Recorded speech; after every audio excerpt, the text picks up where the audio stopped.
Hello and welcome to the Fighting Spirit Podcast. As always, I'm Jason and I'm here to bring you your retrospective for UFC Fight Night Tampa, where Joanna Jedrzejczyk recaptured the number one contender slot against Michelle Waterson at ladies 115-pound division. It was one hell of a contest. We did okay on the evening overall. Let's see, what did we do? We were above 50%, not too bad. Actually, we were just at 50%, so we finished really strong. We had a hard time early on, and that sometimes happens with those early bouts, but let's go over it. Here's the show.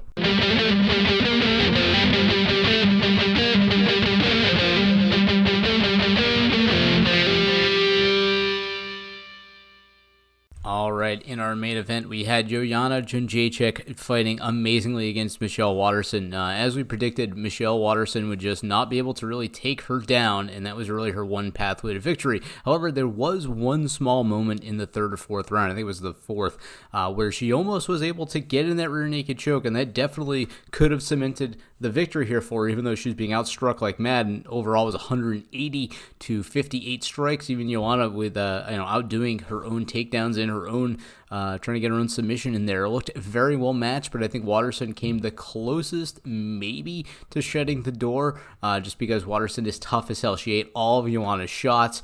It was just an amazing contest. In fact, one moment, Waterson has her back and she's trying to get in the choke, and Joanna manages to get back to the feet, shuck her off, and she just starts dropping bombs to be like, it ain't going down that way, bitch. It ain't happening at all. And that's the kind of message I took away from that exchange. And it was just a really, really good fight overall. Probably way better than you're right to be, considering it's a ladies 115-pound fight. But Joanna looked phenomenal, and I think she's going to be going on to fight Weili Zhang. Where that fight's going to take place, I don't know.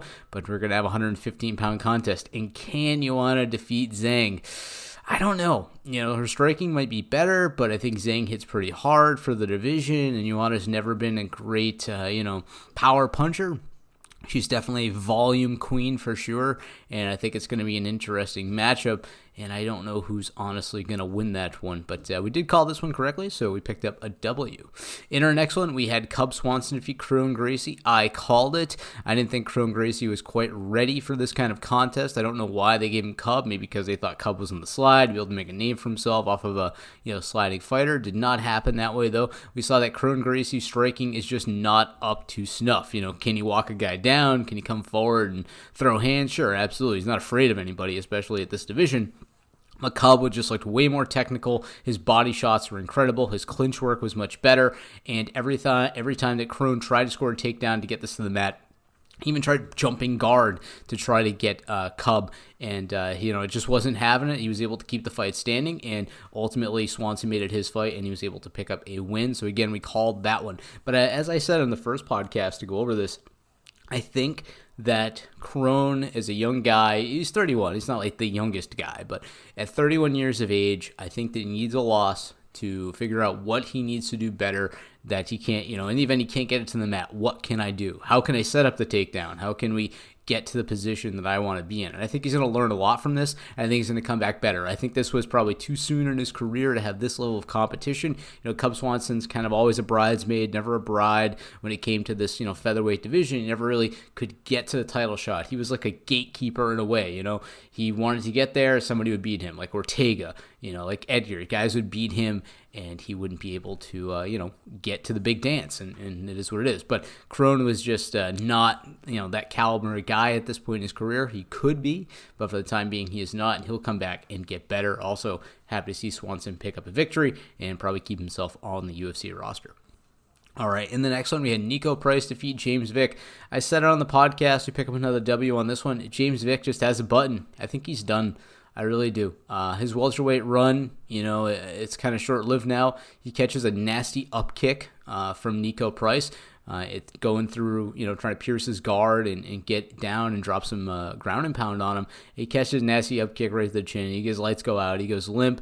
It looks pretty nasty. It looked pretty bad. It made a bad cracking sound. Niko just hit him hella hard, and he shut his lights out. And I think that's just the story of James Vick these days. He gets tapped on the chin, with any kind of real power, and he goes out. We saw it with Gaethje, we saw it here with with Nico, and I don't think that he's long for the UFC anymore. I think that's just the reality of it. I don't know where he's at, but he's just taken too many KOs. Maybe at one point it was the weight cut that was doing him in, but it shouldn't have been the weight cut at this point. And his move to welter should have helped him out by giving him an extra 15 pounds. So I don't know what's next for him, but we did call it correctly, so we pick up another W there. Amanda Rebus defeats Mackenzie Dern in the next one. I called it. I didn't think Dern was going to be able to pull it off. We saw that Rebus's jiu-jitsu was just as good as Dern's when they did get on the ground. Granted, Dern never did get top position, but I thought her guard, didn't look like a killer guard. She did manage to go for almost a triangle and an armbar for a second, but Rebus caught that real early, getting some nice hand fighting. I managed to put her back into just a relaxed defensive guard position by holding her hands down and coming up underneath the shoulders. Just great contest by Rebus. She had some great judo tosses, something that Dern doesn't have. Dern's takedown ability is really lacking, and I think that was also a problem for Crone as well. Those BJJ guys, they lack a wrestling takedown game that makes them effective in MMA. Some guys can do it. Some guys can score the takedowns and put on an MMA style jiu-jitsu contest, but you really got to get it there to open that door. And opening the door is a lot, is very hard for a lot of these fighters. And I think we saw this again where Dern and Rebus had that judo skill set, could get it to the mat, and then could play her game if she chose to. However, her striking was also a lot crisper. Dern looked sloppy at times, I think, and I think, Rebus really exposed Dern for the sloppy striker that she is. When Dern was a lot bigger, when she fought, her last KO victory, she came in overweight, and she was able to take an advantage there, and so I think she was slightly overrated. So Rebus picks up a good win, and as do we. All right, in the next one, we pick up an L on this one, but I'm going to side with the loser. So we had Matt Frevola and Luis Pena go to split decision here. So Frevola did score 4 takedowns, and he did nearly have as many strikes as Pena, but the number of strikes I don't think speaks the whole,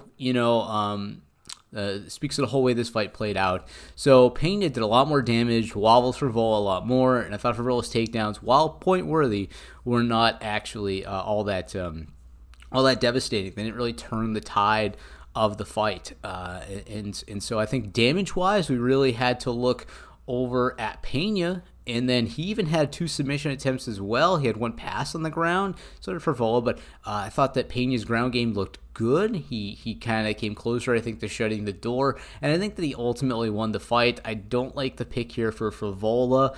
I don't think it was a good call, but it is what it is. It really could have gone either way, and it's just, we've seen it a lot lately, that you're scoring those takedowns, you're getting it done that way, you're scoring points, and you can pick up a win. So Pena only got the 1 takedown, maybe he had gotten another, or just shut the door, which is, I think, what he came so close to doing with some of those big power shots, that crazy flying knee that he threw, if he had shut the door, obviously it wouldn't be a loss for us or for him. I thought it was a bad call. Again, is what it is, though. Just got to take it. Another one that was close, and this one I'm right down the middle on. I don't necessarily think Mirsich should have won this one, but we had Eric Anders defeat Mirsich, or Mearshart. I don't like calling him Shart. I don't like saying it. I prefer to call him Mirsich, which is definitely not his name as I read it out phonetically here, but sounds better, right? All right, so we had Eric Anders defeat Gerald Mearshart via a split decision. So that's another one that's a little weird. Anders is outstruck 64-72, so Mearshart does get in more. I thought Anders did a little more damage, so now we're flipping the tables a little bit here. Granted, there were no takedowns where you could kind of argue the point style of it all, but when I look at Anders, I thought that he did a little more damage than than GM3. But GM3 outstruck him. So then we go back and look at the Pena-Frevola fight. it's kind of the opposite. Pena gets more strikes and does more damage, but then Frevola picks up. I'm not sure. So both of these go back and forth. They sort of contradict each other. The takedowns definitely make the statement in the other fight, but it's another one where I kind of go, okay, getting it right, getting it wrong. I mean, it sucks to get it wrong, but it really could go either way. And honestly, I think this is really, instead of being 0-2 for us, this is like a 1-1. I think that Pena should have won, and Anders probably should have won, and that's kind of it. But instead, it's 2 L's on the card, and you just got to take them. In the next one, Ryan Spann defeats Devin Clark, submission guillotine choke in the second round. Just a great contest. This was very competitive early on. Clark was scoring a lot of takedowns. He was looking like the better fighter. But Spann, the Superman, he was right in there throwing good hands and caught him in that stand-up guillotine.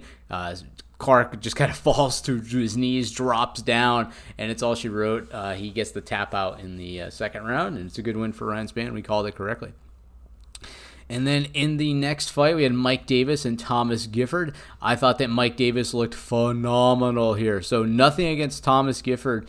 The dude is tough as hell. But the referee, his coach, somebody should have thrown in the towel for this kid. He got KO'd brutally in the last 15 seconds of a fight, in a fight that he could not win. He did not look capable of. And when you're the fighter in there and you're the coach, I think at the back of your mind, you're always thinking, no, I can do it, or my kid can pull through. I've seen him have tough adversity situations like this before. No, that's not the case here. You got to take the rose-colored glasses off when you're watching this stuff and throw in the towel. This guy's life's on the line in a lot of ways. He's definitely going to be concussed. He's going to have some issues going forward. He might have stolen his chin in there. He might not have it, when he needs it in the future. And he took a loss that was, didn't have to go as a KO. There's nothing wrong with a coach saying you can't go out there and throw in the towel. The end of that second round, or start of the third, in between, when he was on the bench, his dad should have said, hey, man, I'm pulling you out of this. You're a great fighter. You're going to come back. Tonight ain't your night. I'm not going to let you get killed out there. Take years off your life and years off your career. Years off your earning potential. And that's an embarrassment, I think, to the sport. And the referee as well. The referee could have called a TKO stoppage. I've seen TKO stoppages for less. If a guy's getting pummeled, you can see he's basically out on his feet. He's not defending himself. Boxing refs do this all the time. They'll do standing TKOs on guys. They don't see them defending themselves very well. They'll step right in. And MMA needs to step up their game at times for this. And this Mike Davis event, I think, was a perfect example of that. Mike Davis smacked Thomas Gifford around all night. It was nasty. It looked bad. It looked bad for the sport in a lot of ways. We're past the days of human cockfighting. And Thomas Gifford, somebody out there should have said, you can't go on, buddy. And sometimes you need that as a fighter. You need somebody to step in. Because I'm sure in his mind, up until the very end, he was like, I'm just going to keep doing this. And I get it. I've been there. We've all been there. Where you're just like, you're going to put it all on the line, and this is where we're going to throw down. And, sometimes it doesn't work out for you. Sometimes it does. And this was an event where it never was going to happen. So, embarrassment of the night. This Mike Davis-Thomas Gifford fight. We got it right, but that's, I could care less about that, to be perfectly honest. Got to have better judges out. Judges. You got to have better judges too. But got to have better refs. Got to have better coaches. The sport is professional level sport in ESPN. Let's not make amateur decisions. All right. The next contest, Alex Morono defeats Max Griffin. I'd called Griffin in this one. Another weird one, right?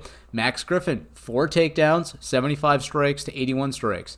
Max Griffin takes a loss. How does Max Griffin take a loss when if I go up and look at Matt Frivola, he gets a win, 48 with 48 strikes and 4 takedowns. So, again, very tight margin in terms of strikes, equal number of takedowns. And to top it all off, Morono doesn't even score any takedowns of his own. So it's not like he has any points there. So how on earth is those? And, I'll be honest, I didn't see this fight. I always saw basically the end fights. So sometimes I'm coming at you with some color from the straight up stats. But the stats should give me a story, and this one just doesn't align. We've had a couple of fights here tonight where they did not align, and I say international cards are tough, but maybe anything outside of New York, Vegas, and California is really where things can get a little out of whack. Because another one here, I don't know, just seems like a weird call. Just they don't line up well. As the sport matures, and I think it has a long way to go still at that point to get consistent judging and improvements in this aspect. But anyways, we take an L on that one, and I'm not so much upset about the L. It's just the incongruent nature of it all. It's just weird. In the next contest, Deiveson Figueiredo defeats Tim Elliott. I'd picked Elliott in this one. Elliott was outstriking him, got the takedown, but Figueiredo locked up the guillotine choke. I think I ultimately picked the better fighter. Just didn't have as good a night here. Figueiredo, we know that he has some submission skills. And he got Elliott in a tough position, snapped on that guillotine, and he got him out 3 minutes into the first round. But I think Elliott was winning the fight up until that moment. Just that's the way things go sometimes. Then we had Marlon Vera defeat Andre Ewell. I had called Ewell in this one, but in my heart of hearts, I thought Chito Vera was probably the better fighter. It looked like he was going to take a decision, but he ended up shutting him down with elbows in the third round and picking up a shut-the-door win. He also got some performance of the night money out of it, so that was excellent for Marlon Vera. And then the last couple contests here, Miguel Baeza defeats Hector Aldana. We did call this one correctly. I thought that Aldana just has come into the UFC way too early in his career. He only threw 8 strikes over 1.5 rounds, and he just looked outclassed. Looking at the numbers here, he was outstruck 35-8, and he also Baeza also scored a takedown. So just kind of a one-sided affair.